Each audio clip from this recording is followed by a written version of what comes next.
Good afternoon, everyone. Mr. Sunshine Locksmith Eddy coming back to you live right here in sunny South Florida. Boy, we have a special treat today. What we have here is a Yamaha. This is a Yamaha motorcycle ignition switch with no key. And what we're going to do is we're going to make a key for this automobile today, or this motorcycle lock. What we did find out that the key is an X277 YM64. And what we're going to do to make a key for this is use the file impressioning method. So what we're going to do is we're going to take this key, move it over here to the Freeman. We're going to have Freeman number 2 here. This is the Freeman code machine, and with this model we can actually make a key by hand on this to make a key for this particular lock. So what we're going to do is we're actually going to set this right here like that.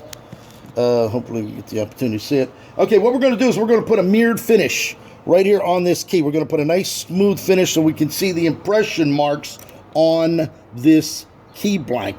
So we turn the key machine on. We're going to put it right there, and we're going to actually take the cutting machine. You hear that? Right there. You can hear that coming across.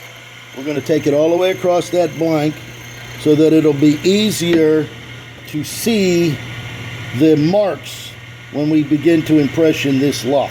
All right, we're going to do it on both sides. Take it right up. Nope. Come in a little bit. You can hear that. And all we're doing is taking off about 1,000, 2,000 across that key. And now, as you can see, we have a nice shiny on the key blank itself. So let's get ourselves together. Back here, Freeman number 2, one of the greatest machines ever known. We're going to actually bring this back over here, work it right here on the bench. I'm going to set this up here so we get the opportunity to see it a little bit better. Just like that. There you go, right there. So what we're going to do right now, so we're going to take our blank the way we have it right here. We're going to take a look at that ignition. You can see that the wafers are up on the top side. Now, I don't know how many wafers are in there, but what we're going to do is we're now going to put the key in. We'll take a little pair of pliers as such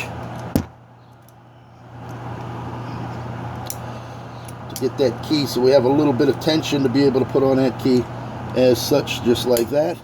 And what we're going to do is we're going to wiggle that key. We're going to wiggle that key a little bit.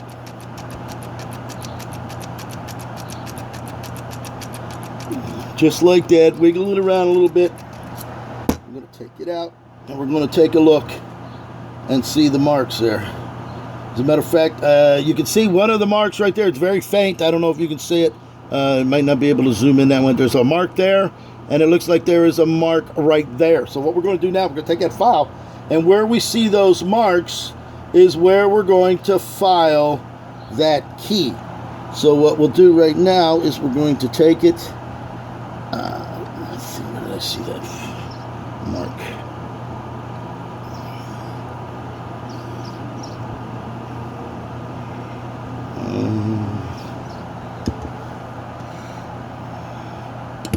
Looks like we have.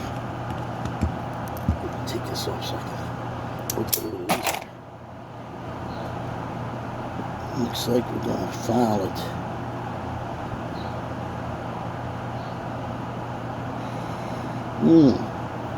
Really hard to see there. There's no question about it.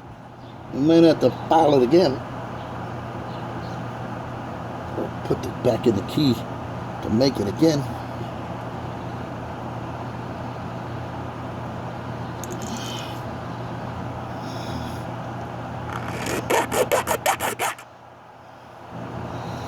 I'm going to try to put it right.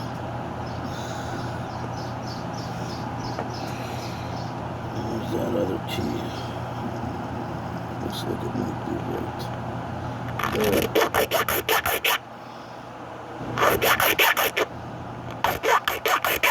That's what I can see right there. It's the only ones I see. And there it is. Take a look at that. Apparently there's just, must be, I don't know how many wafers would be in there. We could actually probably try to count them. We'll put a pin in there. 1, 2, 3, 4, 5. It might be 6 or 7 in there. But even though, there's your key. Key operates just like that. So let's try to file it directly on the opposite side of that. Since the key will fit both sides.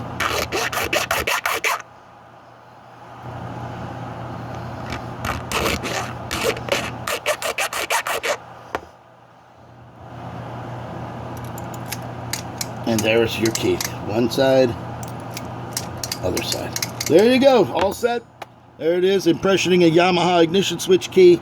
And there you go. I hope you enjoyed that show. If you have any questions or comments, feel free to call Locksmith Eddie. We can help you out and make that key operate that lock again. Thank you for watching.